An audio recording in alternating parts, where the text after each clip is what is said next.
Which founding father could handle the Chidori? None of them. None of them. They're all bad people. They're all I think dead. Taft could. Taft, you think? I think Taft could handle it. No, it's not FDR. It's the other Roosevelt, Teddy Roosevelt.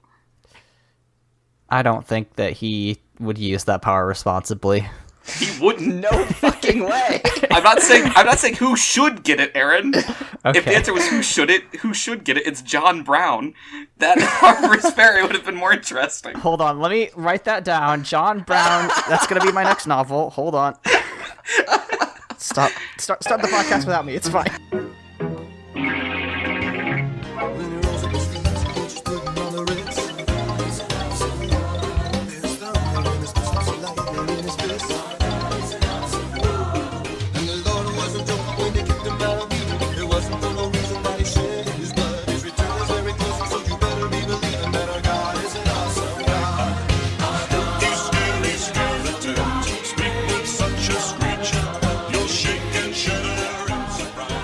Welcome to Bible Boys, a podcast where two ex-evangelical siblings and an ex-Catholic non-sibling watch Christian media and either praise or condemn it. I'm Aaron. I'm Josh. And I'm the Marquis of Snakes. This week, we finish up our tour of the Conjureverse with The Conjuring 2. Before we go fishing for a new pair of ghost dentures, please be sure to rate and review us on Apple Podcasts, like and comment on our video, and follow us on Twitter at The Bible Boys. Michael, we've reached the end. Sort of. Congrats. You made it. Closing time. For now. You know, I was very worried about this year's spooky season, but now with only Midnight Mass to go, it's been a good one, I think. It hasn't been as painful as I anticipated. Frankly, I thought we watched a lot more heinous shit last time. Not because that the movies were worse, but because they were more psychologically upsetting. Demon I decided House. to go with, good old-fashioned spooky this year rather than psychologically fucked up. The Conjuring is kind of like gourmet French fries. Like, it's just, like, a very bad thing made amazing. Like, it's, like, French fries normally are greasy and gross and will hurt you and delicious. But this is just like if a chef decided to, like, let me just get in here and make it good. This is truffle fries. Yeah, and it's still all of the grease and stuff that hurts your stomach. And by grease, I mean racism.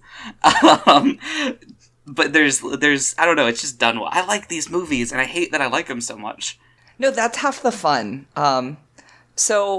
Okay, I'm gonna do something a little different this time, and we're going to talk first about the actual film, and then I'm going to talk to you about the real-life event this is based on, because there's a whole lot more information. This is one of the most famous haunting/poltergeist possession stories in history, especially in contemporary history. So there's a lot of meat there. So we'll first talk about in-universe, and we'll talk all about that, and then we'll contrast that with the actual story that happened, which my hot take is it's a whole lot more interesting, but could not be made into a film. Spoiler alert. Literally impossible.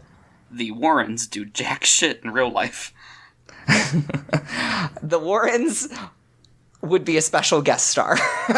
Maybe I'd cut them from the film. Oh, I wouldn't, just because it's so fascinating. Anyway, we'll get to that. All right, so we actually don't start with this particular Enfield Poltergeist. We start with Amityville Horror again. Were you guys just happy to have this fucking movie not start with that fucking doll? No, I missed her. This is the first movie where, in the first 5 minutes, I wasn't reminded that Annabelle existed. It was honestly refreshing. I miss my girl. Bring my girl back. We have a different girl in this one. We do. So we are seeing the Warrens with the Lutz family, and a year earlier, Ronald DeFeo Jr. had murdered his family with a shotgun, and the Lutz family is like, we're having a lot of shit going down.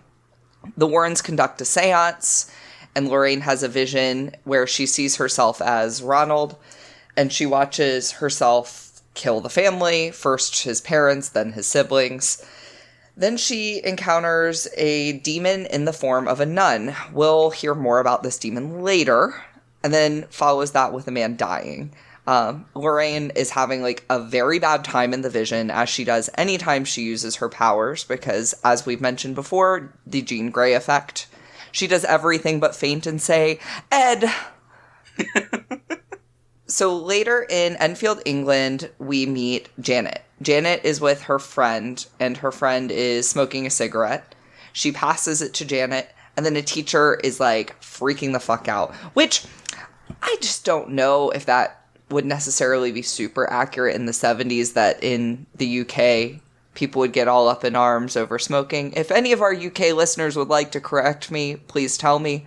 My understanding about that culture is, in the 70s, they really wouldn't be all tied up in knots about a child smoking. We barely were here. That teacher was probably so tired at that point in time. This is her 19th class in a row without a break, and where she's in charge of about 4,000 students. And she just wanted to not... She knew about lung cancer for some reason. She just didn't want to catch it. So I'm team teacher. I knew you would be, but my alternative theory is that the teacher wanted a smoke break and was like, I'll be damned if I'm sharing the smoking area with a bunch of fucking kids. That's probably more accurate, yeah. So we see that Janet lives with... Because actually the teacher does take a puff of the cigarette, which Very good. proves that I am correct. Still team teacher. Look, I'm not saying I'm not. And so we meet Janet's family, her older sister, her younger brothers, and their mother, Peggy 1, because there are 2 Peggys in this story, and I feel like that's very important. So this fucking universe had to, like... They were like, yes, demons are real, we're gonna move them into different stories, we're gonna add a nun character to this movie and add Ed and Lorraine Warren to a story they were barely in. But we gotta keep the names Peggy. We gotta make sure that these Peggys are represented. Peggy and her neighbor, Peggy. This part of the movie was like, hey, we gotta remind everybody that this is taking place in England. So, like, it's like we got 2 Peggys, everybody's, like, talking about, smoking a fag, which is, the English word for cigarettes and not a hate thing. Don't cancel me. And we got it. Hey, we got it. Nope. Yep, we got it, boys. Edit it again. Got him. But, like, there's a part where, there's, like, a kid bullying the kid who stutters. And, one of the sisters goes up and shoves him, and she's like, oh, ignore him, he's just a wanker. And I was like, they're just trying so hard to be like, this doesn't take place in America, guys! Look! Exotic! There's so much, like, it's a ye old England. It's just so frustrating and funny. It's so funny. It is what I imagine England is like. So this family lives in public housing, which is very important. I actually don't know. I can't remember if the film touches on this. The problem is that there's enough similarities in the film story and the real life story, especially in the family lore. Like, they were very textual about that I sometimes struggle to differentiate the two. But the real life family lives in public housing, and we kind of see that represented by this family being very clearly poor. One of the kids is complaining about not having biscuits, and for Americans that don't understand, those are cookies. They're not actual biscuits. This kid was not like, I love Southern cooking. Man, Pillsbury is my favorite up here in London. Mom, where are the grits? No kid has ever asked for grits. So we see Janet and her sister sleeping in their room, and Janet feels something kind of weird, and she's talking to herself, but one of the voices is not hers. One of the voices is this growly, deep, kind of demonic-sounding voice, but seems normal, right? The voice says, "This is my house," and Janet's sister thinks that Janet's just, like, being a little scamp, to quote my brother. And you know what? As an older sibling, if you just started speaking in a raspy voice, I'd be like, shut the fuck up. Like, stop being this way.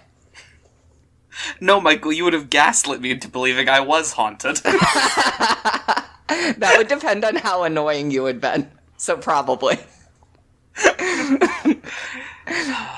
There's so much slander in these movies about, like, the youngest children. Where are the oldest children gaslighting that they're younger kids that go surreal? Look, that just means there's an opening for you to make a horror movie. I'm ready. I am too. Aaron writes his Naruto fanfic. I write my movie about how older siblings suck. Michael writes his tell-all about how he killed a president. We're golden. Okay. So, Janet and her... So, they hear the voice of the creepy, like, this is my house person again, behind the sister this time. And she turns on the lights and finds nobody. And so the girls are sleeping with the lights on. And, like, we've all been a scared little kid having a nightmare and sleeping with the lights on. I'm just imagining poor Peggy 1 with all of these fucking kids. We learn later that her husband got someone, like a neighbor, pregnant with twins. A different Peggy. A third Peggy. Peggy 3. No.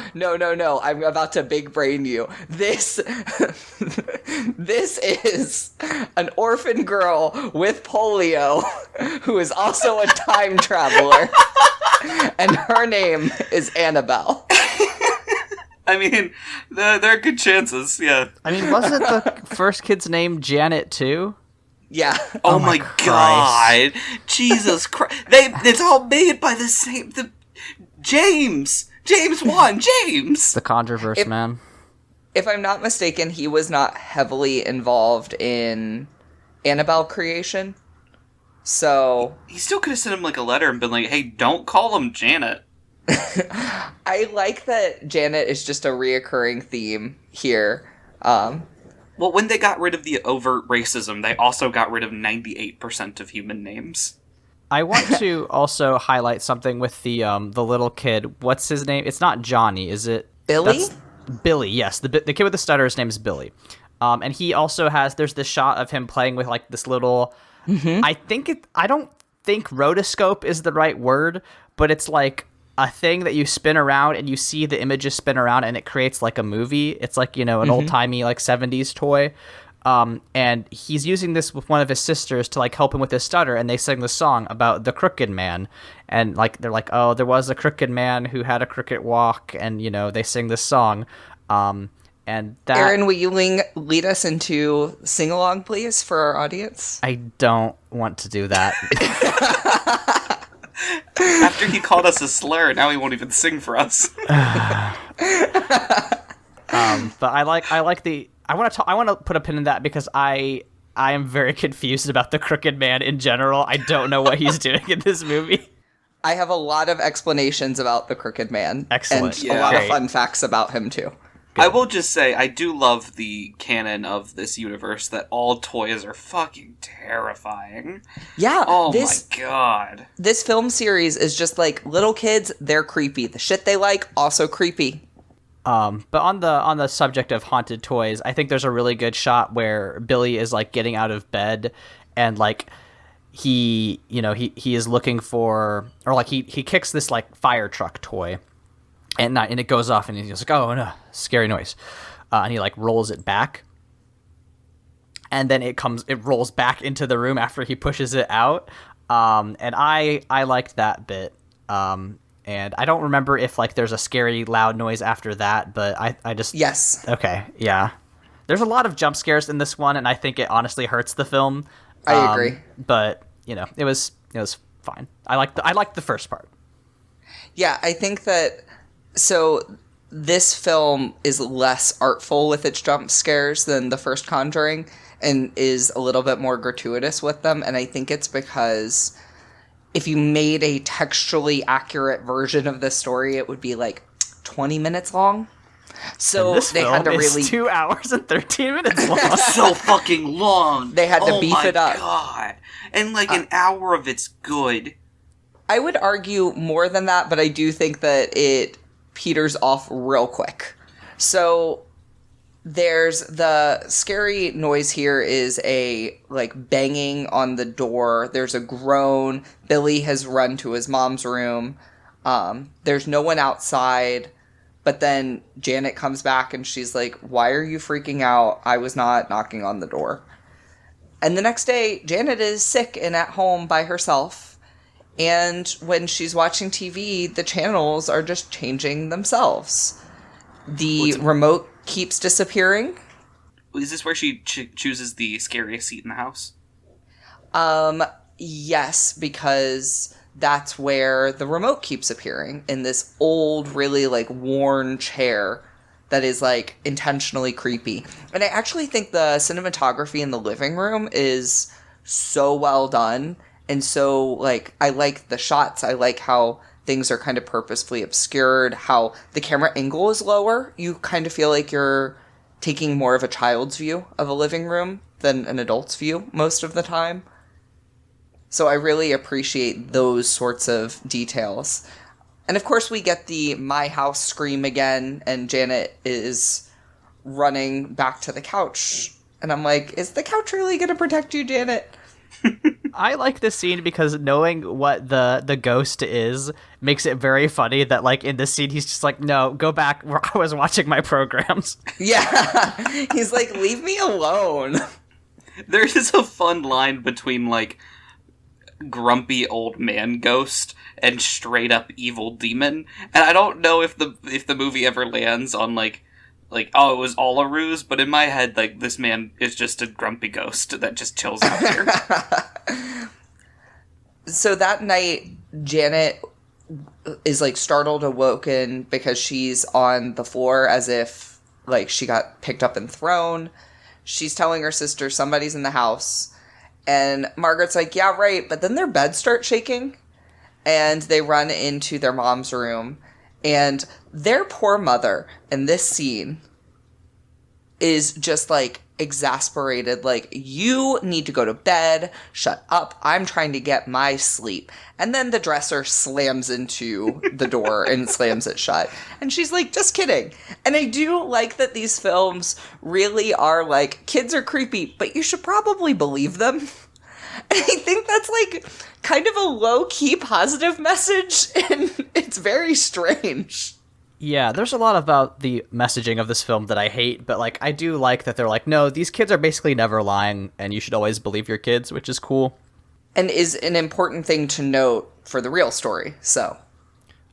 Also, I think in this scene, right before they go out and run to their mom, she's like, Janet's like hearing the sounds and like is like really worried. So she goes and she like takes a chair and shoves it under the door handle. And then she gets back in her bed. And then, you know, she's like afraid and she like turns over and she sees the chair is right next to her bed. And that I thought is like one of the better things in the movie. That really did it for me because I was like, that's scary. That's like, it's not a jump scare. It's just like the chair moved and it's right there. And I just like that bit a lot. It definitely still has some of, like, Juan's touches with that sort of thing, right? Like, because that is so indicative of his directorial style.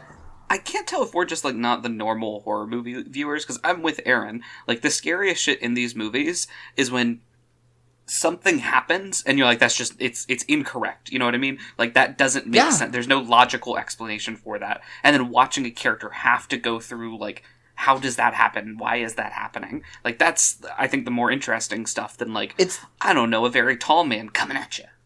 It's the argument between terror and horror.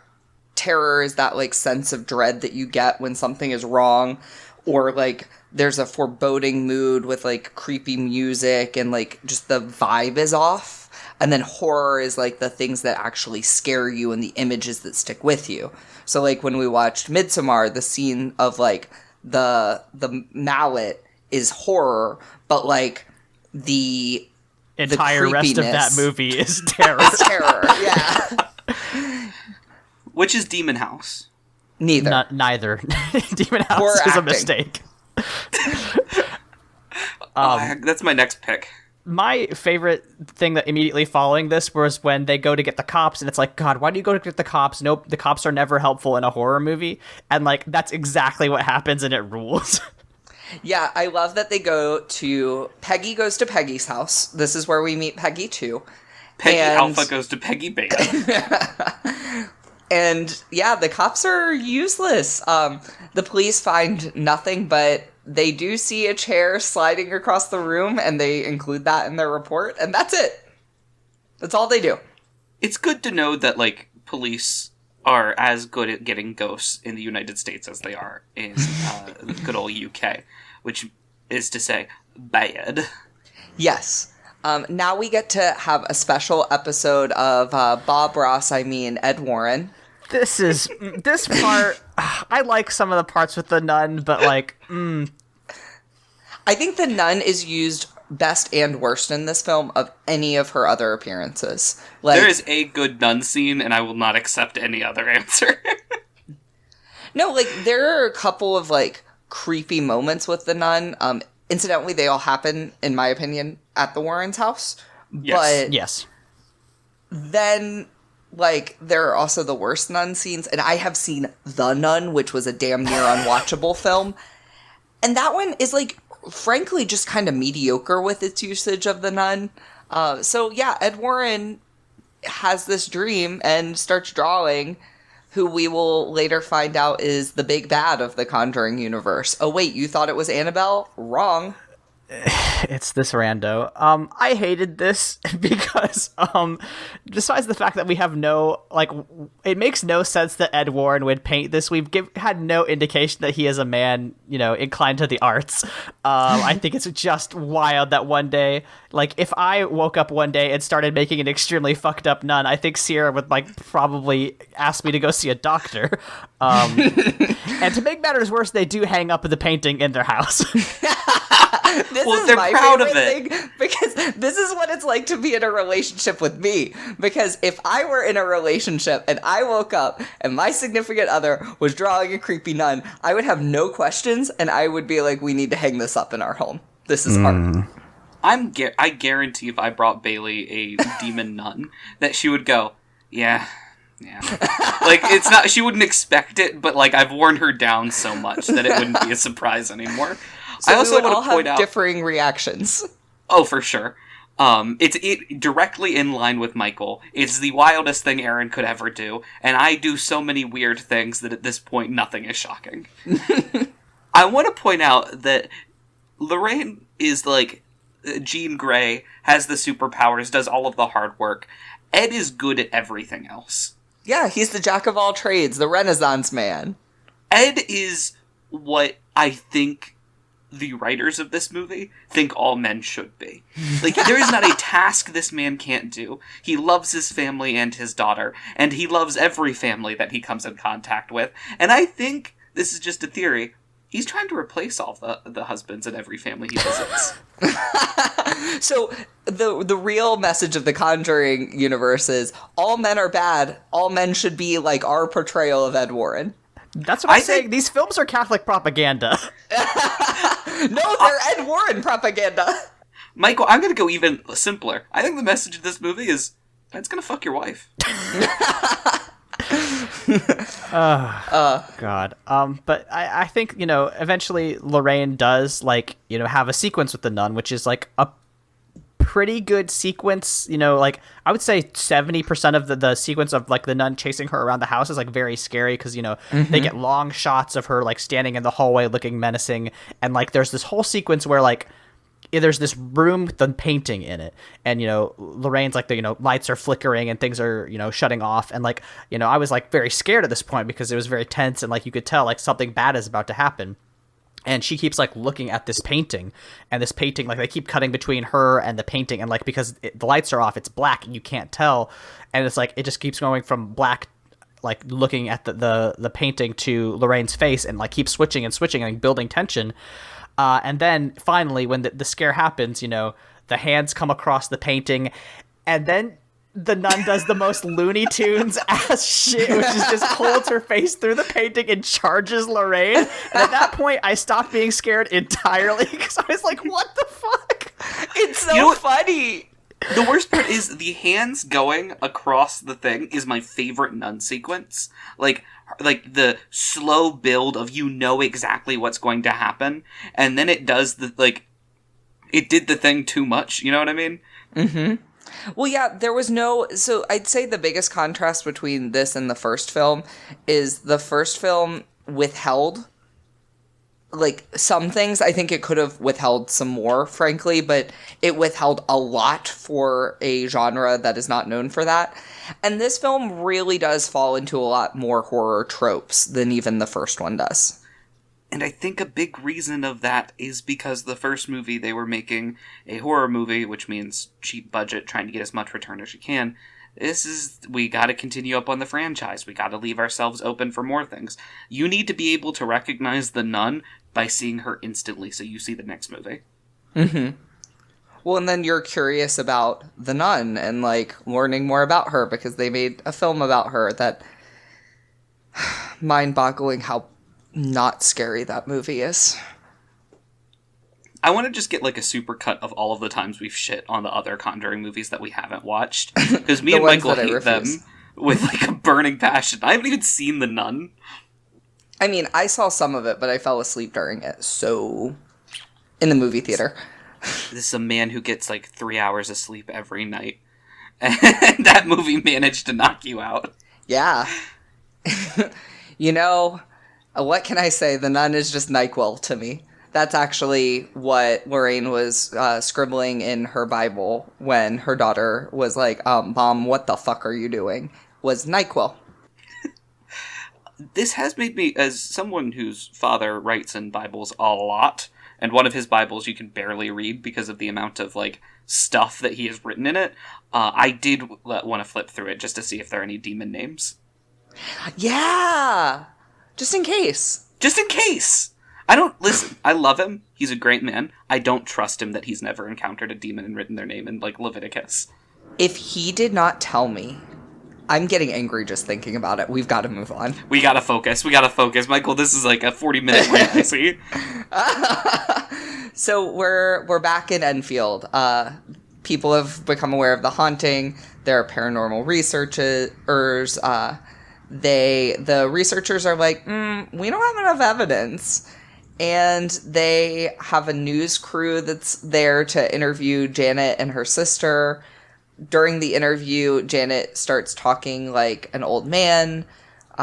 She says his name is Bill Wilkins, who is 72 years old, and he's yelling at everyone to leave his home.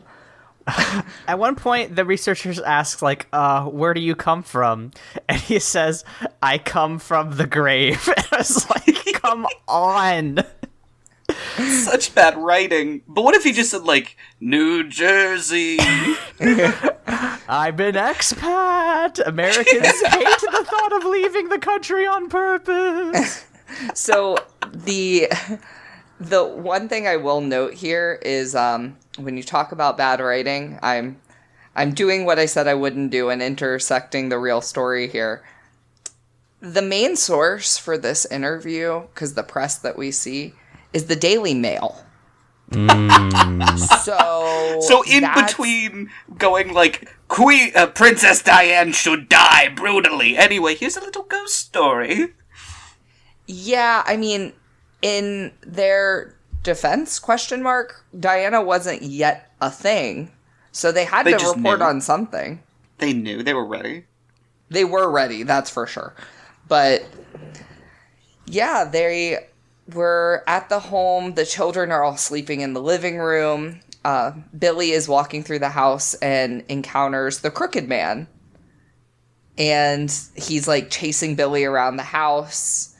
If you want to add music to this, the one I would go with is boom, ba-dum, ba-dum, boom, ba-dum, ba-dum, boom. Because that's all I hear whenever I see the Crooked Man walk. He has a crooked walk, after all. Yeah. You said that so seriously, like you were offended that I mocked the Crooked Man. I think there's one good part of the Crooked... There are two good Crooked Man sequences. One is this bit where the Crooked Man is, like, pretending to be a dog, I think. and like it stands up and then gets this like weird twisted shape, and like I think that's really cool in this sequence. And there's another one where the Crooked Man is like chasing Ed Warren and in like the Act 3, and like it's like kind of like his vision is all obscured, and like you can see like the shape of the Crooked Man like kind of following behind him, and like that's pretty good. The rest of it, I don't know what's happening. Quick question for you guys: in these movies, has there ever been a chase sequence that scared you? Because like normally when the thing starts chasing the person, I know I can relax. The closest we came was the scene in The Conjuring when the mother's possessed and she's like chasing the daughter. I get that, yeah. All I could watch, like, I don't know, watching them kind of like crawl around it, like that doesn't scare me in a movie. Like there's No. I don't know. I don't know why it doesn't get me, but it just doesn't.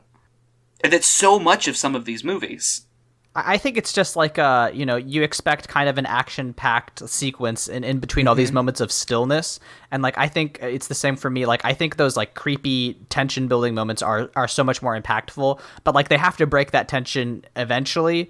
And a lot of the times, you do it with the chase sequence, which is, I think there's a way to do it and have it actually be scary, but a lot of it is very much just like, well, there's a CGI thing running after a person who's like yelling very much, and you do what you got to do. I don't want to, I don't think I could do it better. I don't know that I've seen it done better in any movies, but I haven't seen that many horror movies, to be fair. But I think it's a hard thing to pull off.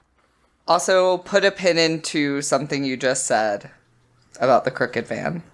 Okay, good. Audience, listen. It was just interesting to me that, like, I think, Aaron, specifically, like, all of the moments that you said that you really enjoyed, that were followed by something you really hated, were mostly, like, really creepy build-up to, like, reveal of creature, and then the thing you hated was the goofy way it chased after someone, and that resonates with me. I agree 1,000%. Yeah, absolutely. It goes from being horror to Scooby-Doo really fast, unfortunately. It does go to Scooby-Doo really fast. Zoinks! Well, we know who's Shaggy. Yeah. So he runs into Janet with her demon voice saying the Crooked Man rhyme, and then she lets out this weird, like, crazy sound that shatters all the glass and starts foaming at the mouth. They call a priest to the Warrens' home, who is playing audio of the recording of the Janet interview for Ed and Lorraine. The priest is like, hey, will you come out of retirement? And Lorraine is like, we're too old for this shit. And Ed is like, no, we need to go to England. You saw my death, and it's your job to prevent it. And this is just yet another case of the emotional labor of women. A woman tells her husband, you're gonna die. And he's like, yeah, you should stop that.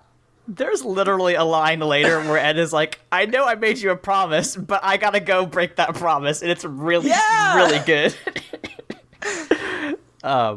Yeah, I like this part in particular because, like, they're like, oh, the church can't help. The church's ability to help depends on its reputation with people.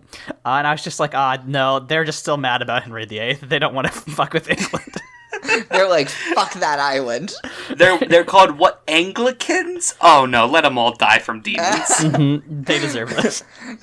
Well, think about it. What are the two countries we've seen so far? United States, fucking evangelical hotbed, and England, the Anglican fucking rebels. Next we're gonna go to a little town in Germany where some dude put up a poster with 95 issues, and the Catholic Church is just crossing them off their list. The Pope did demons. You know where you never Inside see a job. horror movie set? Vatican City. Makes you think? Big I brain. actually instantly thought of a film set there, but I will. Don't tell me about it. I want to live in my ignorance. No, I'll Michael, make us not watch all it of us. sometime. Not all of us have seen every horror movie. Yeah, come on. Wait until I make us watch Veronica. You guys will never speak to me again. All right, let's get these British people some Warrens to help them out.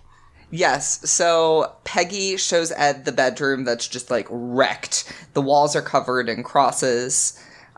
They lock the room, and Lorraine meets Janet. And Janet is like, I'm being bullied, and people don't want to talk to me.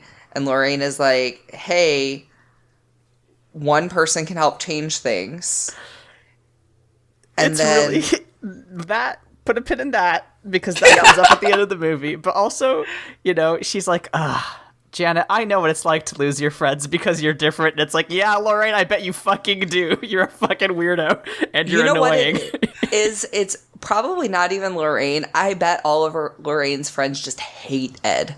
They all just hate him. So she thinks, like, I lost my friends because I'm different. They're like, nah, we love your psychic powers. We think it's cool. We love drinking with you and hearing you tell us all about our trauma. I think it's entertaining. But you know what we hate?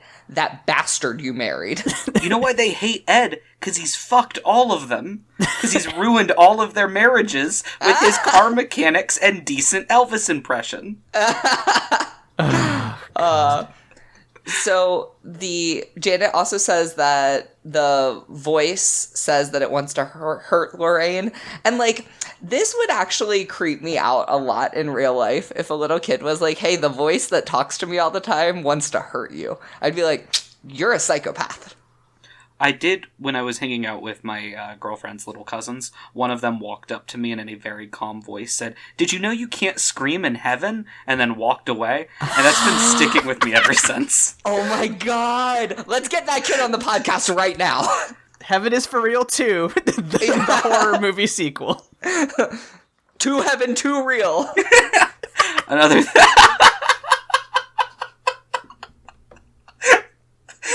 thing that little girl said was, "Did you know mermaids aren't allowed in space?" Oh, why not? That's so sad. She then hit me and walked away. I didn't get any more information. She was great. Yeah, I love that little kid. It's your fault. It's your fault mermaids aren't allowed in space. That's why you got hit. I did break the treaty, you're right. Christ. Okay, let's get back. We get this bit with Ed talking to Peggy 1, and he's like, I hated this bit so much because he's like, oh yeah, so I heard you got divorced. And she's like, yeah, my husband knocked up the neighbor next door with twins, and he's like, so you're no chance you could get back together? She's like, fuck off, Ed. What he was doing is testing to see if he can get right in there. That's true. He was like, hey, you single?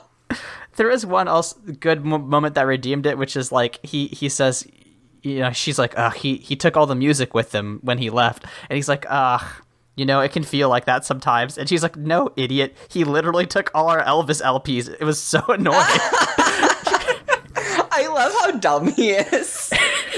Big ol' himbo. Big himbo. Because a himbo has to be a good person. He's just a beau. So we get another interview with Janet. Janet is sitting in the chair, and once everyone turns their back, she'll speak in Bill's voice. This is wild, though, because they have to waterboard her to do it. Yeah. To preserve it's not ventriloquism or whatever, they make her talk to them in the demon voice with her mouth full of water. It's so wild. It was really weird reading the CIA reports that that was their excuse for Guantanamo. It's actually just demons. It's really it's bold for them to claim it. I don't believe it, but it was an interesting swing, I guess. Listen, Bush was up to some shit. I don't know what to tell you. When Ed pulls out his cross necklace, Bill just starts yelling and freaking out. And the Warrens and the other investigators are kind of skeptical, which is refreshing because they haven't really seen much other than a destroyed home and a little girl using a weird voice. And as my brother's stories have corroborated, kids just be saying shit. Weird little girls are the backbone of paranormal activities. And yeah. I think that is because that, listen, little kids, as I've said, in Heaven is for Real, they do lies. Sometimes they do lies, which is them just kind of, figuring out how the world works. I'm not saying we shouldn't take them seriously. I'm just saying maybe we shouldn't base whole religions off of it. But, I also the British people that are there to help the Warrens document this stuff, in your heads just go ahead and picture a British man with a very large white mustache that covers their entire face, and like the dad from Tarzan. That motherfucker would be wearing a pith helmet 200 years ago, like, for sure. We must go into the wilderness. Oh my god. You're not wrong. So the Warrens are staying over. Janet finds herself in the bedroom with all the crosses, and all the crosses start turning upside down before Janet is assaulted by Bill's ghosts. She's screaming, and all of the adults are running in and, like, getting Janet out. Let's talk about the flooding problem. Yeah, the sticky bandits have been hitting them. Yeah, so the basement is flooded, and Peggy is seeing someone behind Ed, but then Bill is in the water, and he grabs Peggy, and Ed helps break her out. It's wild. This is a wild fucking scene. The wildest part about that is because it's been established is that Bill has been biting Peggy. You know, she has these bite marks on her. Or not Peggy, but fucking Janet, yes. So, you know, Peggy comes out of the water. She's like, oh, what was that? You know, she looks, and she has these bite marks on her. And then Ed notices something in the water, and he picks it up, and it's ghost dentures, and they fit the bite marks, and it's the fucking stupidest thing I've ever seen in my life. I forgot about that scene. How could you forget about the ghost dentures? I don't know. I think my brain just removed it because it's so fucking dumb. It just kind of reminds me about how our grandfather lost his dentures in the ocean. And, yes. Like, I like to imagine someone getting bit by them and having the wildest day ever. There's another night that the kids are hearing noises from the kitchen. Janet disappears, and then she pops up in the kitchen with a knife and the door lock. The adults are, like, running in, and, like, shit's just, like, flying and throwing around. There are broken chairs and dishware.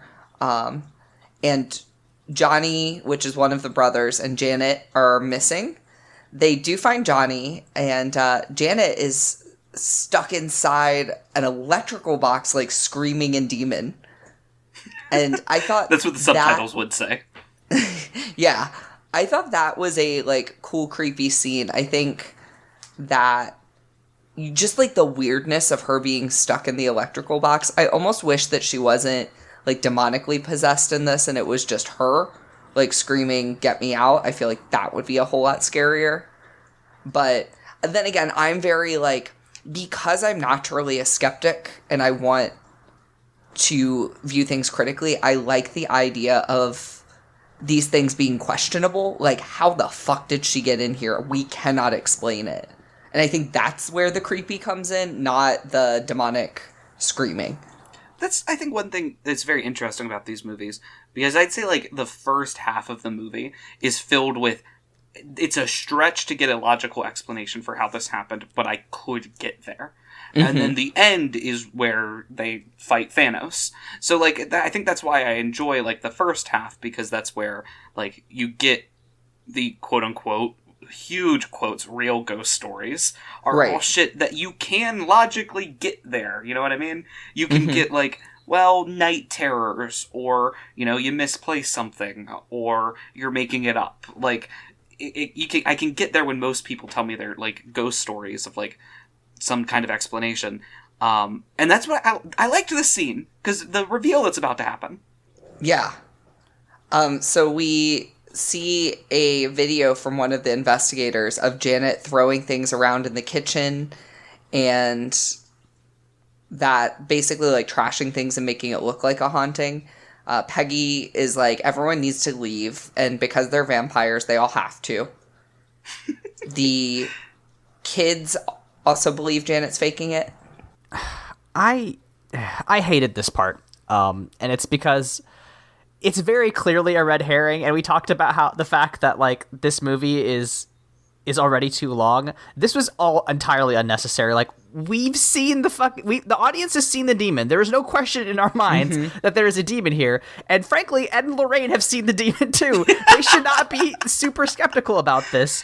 The fucking girl was wrapped around the electrical pole. Like, it's just, it's so unnecessary because we all know where this is going, and I thought it was just like, okay, we're just gonna add this unnecessary plot point for an extra couple scenes to get this movie across the 2-hour mark. I was very frustrated by this plot beat. I also felt like it could have taken place earlier. Oh, for sure. That would have been, honestly, if you move this, fucking into minute, 30 of the movie, it's completely different. But here at the very, in Act 3, it's like, no, it's too late for this. I don't think I would have cut it just knowing the real story about it and how everything played out. I think I would keep it in, but I just think I would have put it really early. Can we talk for a second about the demon's plan? So another red herring that drives me up a wall. Yeah. So the demon, the goal of this demon seems to kill Ed Lorraine, or Ed, who, because I'm assuming he did sleep with the demon at some point. So it's gotta kill Ed. We gots to, and we also gotta possess the weak Janet because she's the weakest of the family because that's who demons go for. Because souls. So the best way to accomplish both of those goals is to have Ed leave on the off chance that he comes back. That's the plan. What the fuck? We are all Dungeons and Dragons players, right? We understand that demons are chaotic evil creatures. There is no plan. It's just vibes. Just fucking around. But that's the thing.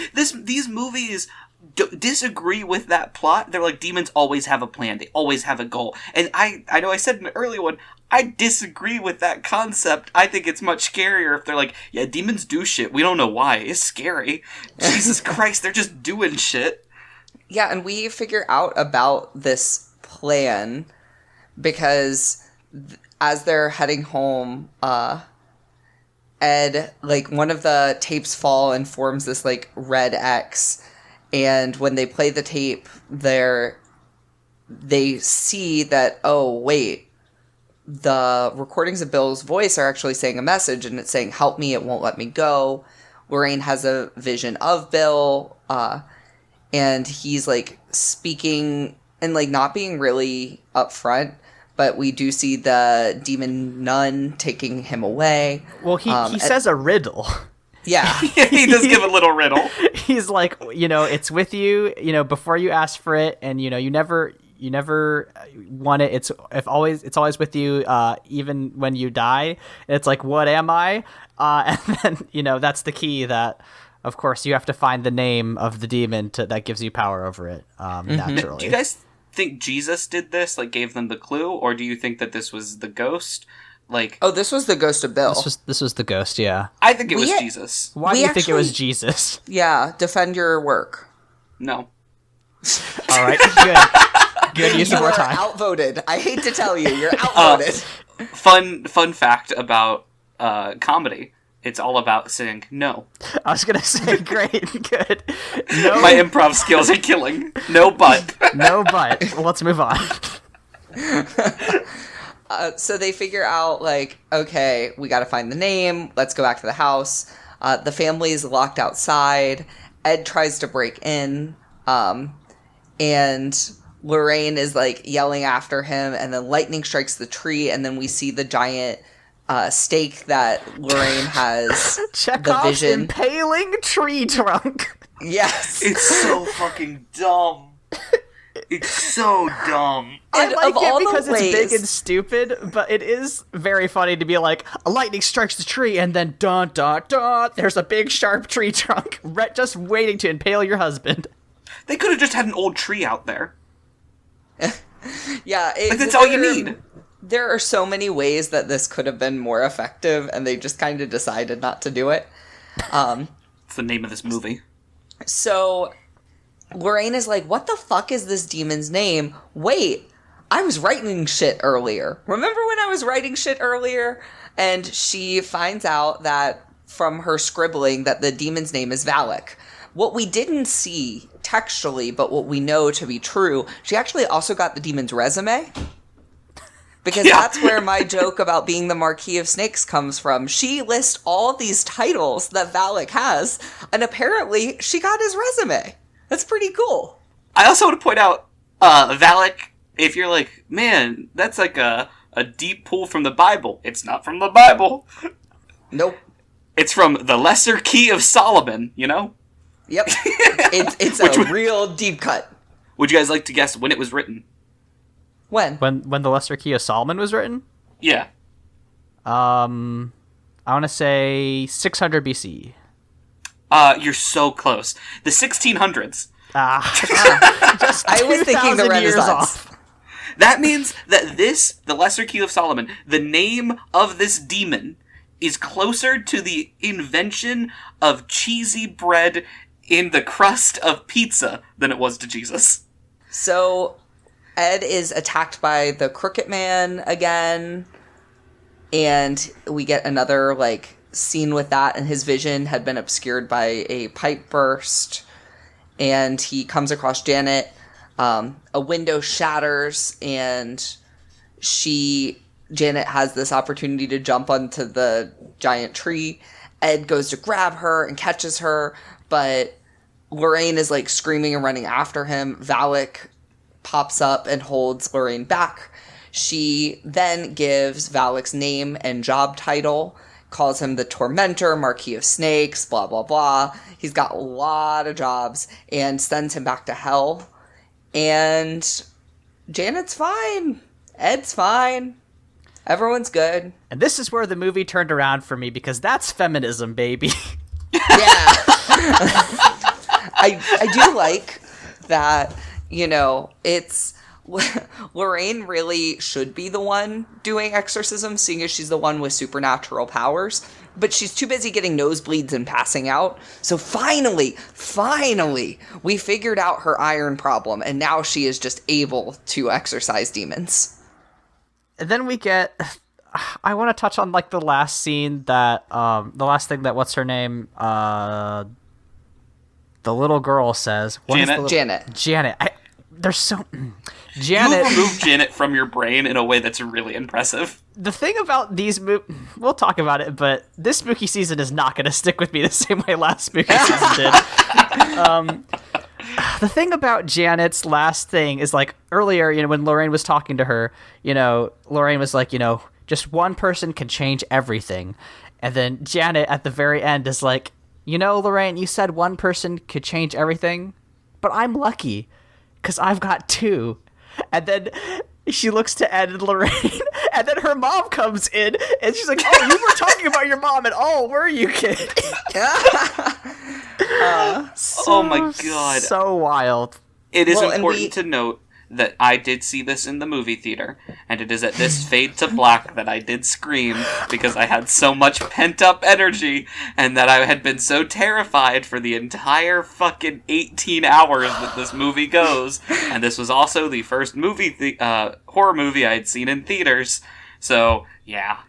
And the audience erupted with laughter. I'm erupting with laughter, what the fuck? There was a group of, like, 14-year-old girls that we walked by at the end. I just heard one of them go, "Did you hear that guy scream at the end of the movie?" And it was such a guttural, like, like he was a real... No one thought, like, oh, that guy's making a goof. No. And so we get a little text at the end, too. We learned that Peggy lived in the home until she died in the same chair that Bill died in. The Warrens go home. Ed takes the Crooked Man, like, little music turntable thing and puts it in the haunted room that I want to go to, right across from our girl. We get an Annabelle scene. And I want to point out that of the things that, like, were causing the haunting, I don't think the music box or the little Crooked Man thing were, like, the big demon item. Like, Annabelle, definitely, that's where the demon was. But, like, the other ones were just kind of hanging out. It didn't seem like they were attached to anything. It would be way less cool of them to, like, bring a whole ass chair down to their basement, though, is the thing. Can you imagine if they brought the tree? Like, we're taking this on the plane, baby. They just put Janet in a little glass box. It's like Annabelle and Janet. Like the fucking collector from the MCU. Just, you're all really our haunted children. Oh my god. Okay, so we're gonna first talk about the Enfield Poltergeist, and then I have some fun facts about the film. So we're going to talk real life first. So a lot of what they went through was kind of true, including the Society for Psychic Research, which is the two people that we got. Maurice is one of them, and they visited the home. They actually wrote a book about this poltergeist. This house is haunted, the true story of a poltergeist. No one stretched any brain cells there. And look at the name of their society. Yeah. It's like just on the nose. The dude's name's Maurice. So they did think that the kids were playing tricks and exaggerating, but they also think that some of the incidents were genuine, which really complicates things. And then this is where we get interesting. So the Warrens show up one day, completely uninvited, to this home. Oh, cool. Hey, we heard your house is haunted. Can we check it out? The Warrens then went, we kind of feel like this is fake. We're going to go home now. Bye. That is the end of their interactions. Yeah. Oh my god. And they wrote about it later, and that's like where we get this story from, where they wrote about this haunting that they came and said was faked. So the actual story is really interesting. So Janet, the real Janet, was found. So the Warrens wrote in 1978 that there was a supernatural explanation, but that they thought that the girls were involved too. Janet was recorded multiple times doing things like bending spoons and attempting to bend an iron bar to like make things seem demonic. She was banging a broom handle on the ceiling, hid his tape recorder. What if she just fucking bent that iron bar like fucking strong man? Just like she was jacked and just that would have been incredible. Well, and this is where things get interesting. So the girls actually said that they did enjoy pranking journalists. They said that they faked about, quote, 2% of it. But then the members of the Psychic Society made the girls retract their confession. This was like very, very, very, very well investigated. Though they do think that things like Janet's lips are hardly seen moving when there's a demonic voice. They showed the girls were pulling pranks. For example, there's this like infamous photo of Janet quote unquote levitating, and it's pretty clear that she's jumping off the bed. We get like one of those scenes at the end, but like there are 4 photos and literally you see them show her jumping off the bed. Have you listened to the audio of the quote unquote demon voice? Yes. Yeah, it's her going, I'm a demon! Yeah. I'm a demon! So Janet apparently was able to like tap into some like really interesting like vocal abilities for that, which is why she could like not move her lips. She's actually now on Critical Role. I was gonna say, did she get work as a voice actor? Good for her. She should have. And then, so one really damning moment is during an interview, the girls were asked, how does it feel to be haunted by a poltergeist? And Janet said, it's not haunted. Oh my god. Yeah, so like, basically, this is pretty well documented to be a fake. So the Warrens might have accidentally saved their reputation by shrugging and going off. There is a ending, though, that they got a priest to perform an exorcism. And apparently the haunting, quote-unquote haunting, stopped. They would hear voices from time to time and have some things that were unexplained, but it was fine enough for them to live in the house. The one thing that raises eyebrows to me is, you know, beyond kids playing tricks, why a lot of people blamed Peggy. They were saying that Peggy wanted to get money and sympathy so she could move into better housing because she was in public housing. And I think that's just fucked. That's some real, like, Ronald Reagan welfare queen bullshit. Like, no single mom of 5 kids has enough fucking time to be like, hey, will you girls pretend to be possessed? No! This is, at worst, children playing a joke. And then the media being a sucker for it. Also, like, just, I think a much more, rather than ghosts, I think a much more plausible explanation is the fact that this was a girl who, like, her dad left after cheating on her mom, which is a very traumatic experience while living in public housing due to financial issues, and had to grow up in the 70s. Like, there are a lot of, like, aspects that just kind of made Janet and her siblings' experience fucking rough. So the idea of playing pranks getting a bit too out of hand doesn't really, like, seem weird or bad to me. And I don't think the answer is go, oh, you're lying and then leave. I think the answer is maybe like, oh, maybe address the social issues that might have led to this issue. You know, maybe address public housing, maybe get the girls some, like, therapy so they can start working through their... Just a thought. Instead of the Catholic Church, maybe look at improving the public sector, the government. Couldn't think of words there.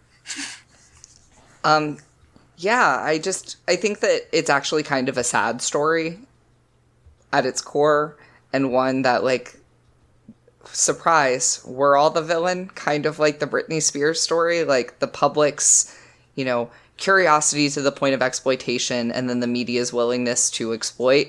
That's the real villain. Doesn't make for a sexy movie, unfortunately. This is Michael's Joker. Yeah, this is where I take a turn. Anyway, let's talk about some fun facts. So we're going to start with the Crooked Man. So the Crooked Man is actually a iteration of Valak. So Valak uses that imagery in order to loop the children in. And that's never explicitly mentioned, and I think that's a failure. Yes, like, if there had even been any inkling that they were connected in some way, I would have been a lot more interested in that. But, you know, I mean, you can, of course, infer, like, oh, you know, it's spooky shit. Of course, they're all connected somehow. But I do wish that they had been, like, you know, there had been, like, a shot of, like, you know, the Crooked Man's face, and, like, then, like, he, like, pulls a habit over his head or something like that. Right, or, like, some sort of transformation. But the reason that actually didn't happen is because the Crooked Man is just a guy in makeup. That is not CGI. That is a real person with a condition with elongated limbs. Holy fucking shit. Yep. Oh. Yep. He's, like, a pretty famous actor who does a lot of these, like, creepy, like, monstrous roles and gets paid a shit ton of money to show up and, like, be in 10 hours of creepy makeup to shoot a couple of scenes, like, bopping around a house. Oh my god. Yeah. They felt pretty strongly about making, like, a real person for this role rather than do CGI because they think it always looks cheap. And I think this is actually a victim of, like, of our CGI technology getting as good as it is, because I too assumed this was just CGI at first, and it took me out of it. The moment I learned this was a real actor, and so this is probably the 3rd time I've watched this movie, first time since knowing that, I thought that scene was completely different, and I read it completely different and was like, oh, this is actually kind of creepy. Like, if I were in a dark room and a, like, super tall, lanky person was chasing me around, I'd be scared shitless. When I stop being able to be like, oh, that's CGI, that scene doesn't become terrifying, doesn't become the scariest scene in the film, but it does become creepy. Do you think the issue is that the Crooked Man has cute little glasses? Yeah, I think it's the glasses. Maybe it's it's cute little glass. It's a little hat. He's got his eyes. Oh, I think the Crooked Man's kind of cute. And in a little Easter egg moment, because, surprise, The Conjuring and Taylor Swift share a love of Easter eggs. When Lorraine wakes up from her nightmare, on the library there are decorative wood letters. Would anyone like to guess what those letters are?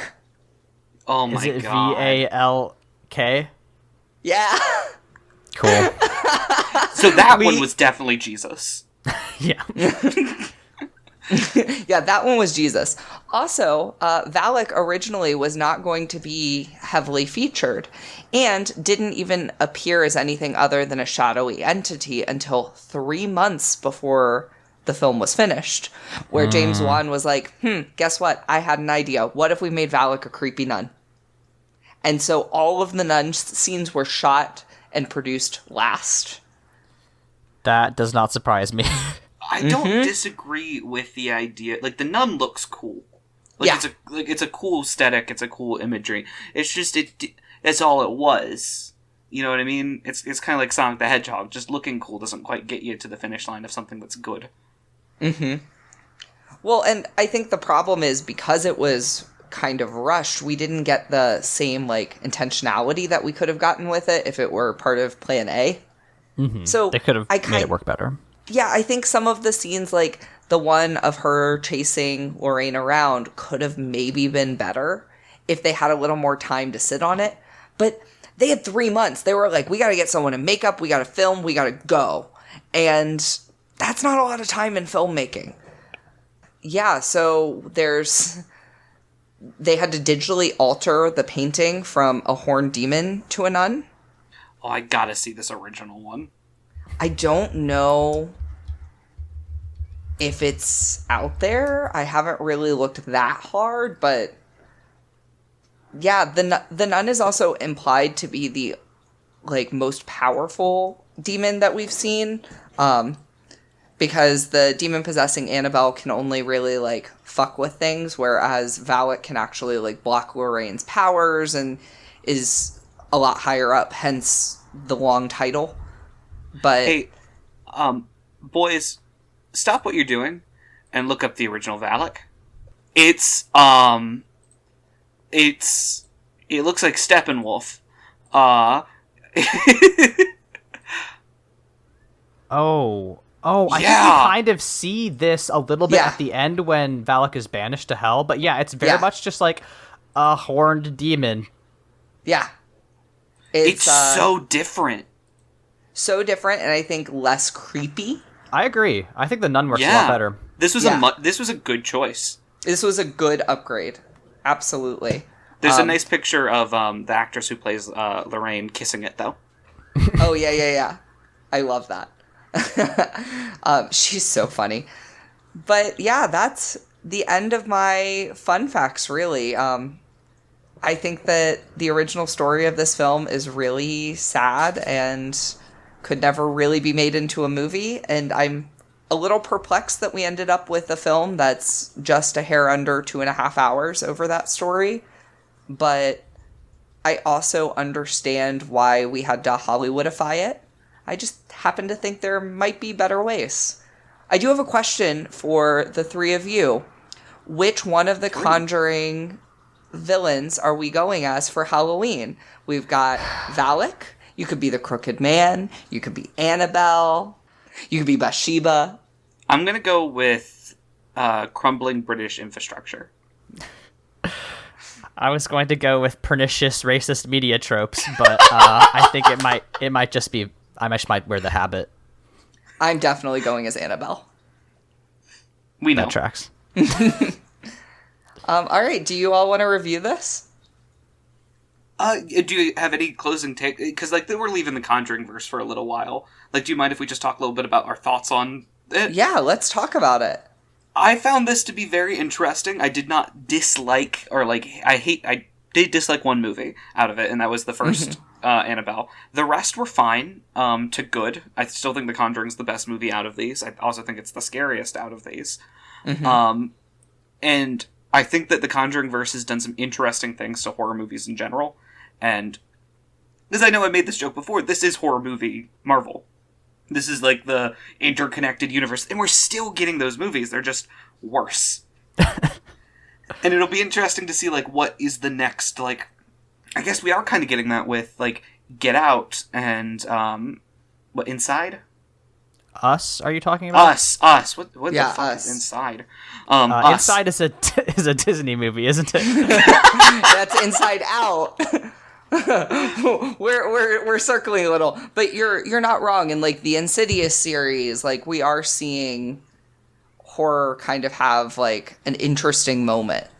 And I think we're moving away from the idea of, like, there has to be a very visible, like, franchise existing monster. This is not like Jason and Freddy, where you know exactly what the thing looks like when you're going in, and the villains are becoming more abstract. Like, the idea of...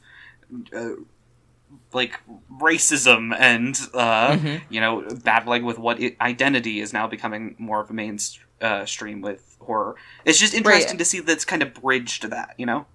I wonder if that's because, as our American society has kind of progressed, right, we're getting away from, monsters as being people that are, other, like very, you can go back as far back as Lovecraft to get like the racist roots of horror.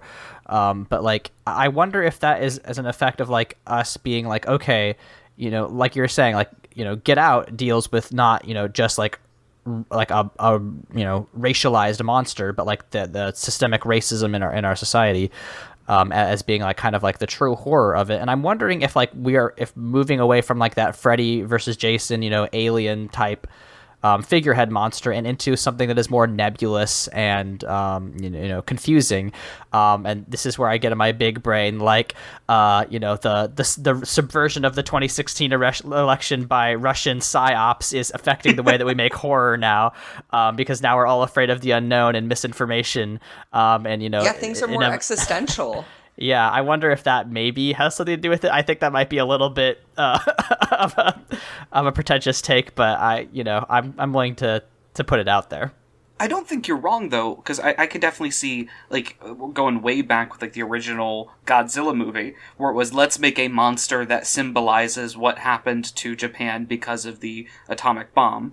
And then, like, compared to some modern horror movies where, like, the horror is racism in America. That is what the scary thing is. Like, even look at, like, Lovecraft Country. Like, the horror of that was racism exists in the United States. That and racist white people have magic powers sometimes. Weird show, I recommend it. But, like, I think it's... I do think you're right, that, like, we are okay with removing the metaphor and just looking at the actual thing. I do think it's an interesting era of horror, and I do think you're right that Conjuring is kind of a bridge, because I think that before there was no idea of whether or not it was marketable, whether or not horror as a genre could be marketable without established names, right? Like, even if you look at things like Insidious, there are a lot of like continuing creatures, same with like the Sinister series. There's so many that I can name that have these like reoccurring like presences. And while we get that in The Conjuring, we do also get like evil is real and some interesting conversations that I feel like had to happen before we got to the place where we said, all right, what if we made scary movies without a nun or a doll that's going to be like instantly recognizable and be like the face of our series? Now, even though justice for Annabelle. We had to eat our vegetables, which were watching the Catholic Church set up demons to attack families for the Warrens to come rescue. So now we get artful insights about like fucking class inequality. That's the horror. Like, I like more modern horror movies than I do the old ones for that exact reason. The old ones, this one from 2016. I was 17 when I watched this movie and I still screamed. Yeah, I mean, I think, like, the Conjuring series have a really special place to me because I just think they were, like, the first horror movies I had really enjoyed since watching, like, the classics, like The Exorcist, for example, and Rosemary's Baby. So it was, like, finally a movie that actually, like, scared me and, like, creeped me out and made me think. And so I do appreciate them. I do think that they fall into a lot of tropes, but truly thinking of them as the MCU of horror really kind of lets you do that and go, all right, they're going to follow the tropes, but like that's what they do. They're playing the greatest hits, and that means falling into the tropes. Last point before we get into our review. So we have our Nick Fury, which is Annabelle, who connects all of these movies. I believe the nun, Valak, would be our Thanos, where she's hinted at in the earlier movies and becomes the big bad of the franchise, that must be then defeated in a team-up movie. And then, I mean, obviously, Ed and Lorraine, that's Cap and Iron Man, if they weren't afraid to make them love each other. And then, I mean, obviously, the fun British dudes with the camera, that's Guardians of the Galaxy. I don't think I need to even defend that point. And Bathsheba's Ultron. Don't ask too many questions. Great. Obviously. I brought up Marvel so many times during this one. I don't know what's going on. I'm just excited for the Eternals. Me too. All right, so let's go ahead and give our reviews.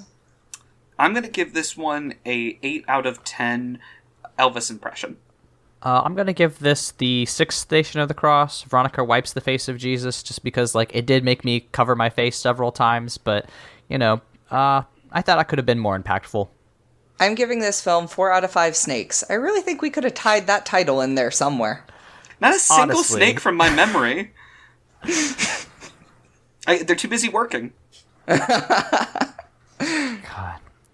Well, our next, we're gonna wrap up spooky season with our book club, which is gonna be Midnight Mass. So I can't wait to get started on that. Finally, we'll be getting back to my core competency, which is critiquing the Catholic Church, and I'm very excited to do that. I can't wait to talk for probably 30 to 40 minutes about how fucking hot that sheriff is. ACAB, even the hot ones. I'm sorry. Michael, listen. Fuck police. Fuck that police. Well, when we're not talking about... This is how I ended the last one, I think. Which is, we're not talking about how much we want to have sex with police officers. Where can people find us on the internet? I am at Green History on Twitter, where I'm currently working on my John Brown fanfiction, where he becomes the Hokage. I am at Michael's Diamonds on Twitter, where I am just raging against TERFs.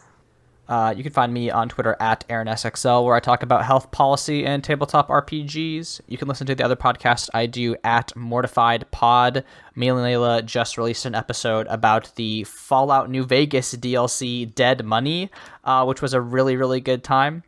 So please check that out if you're interested in Fallout New Vegas at all.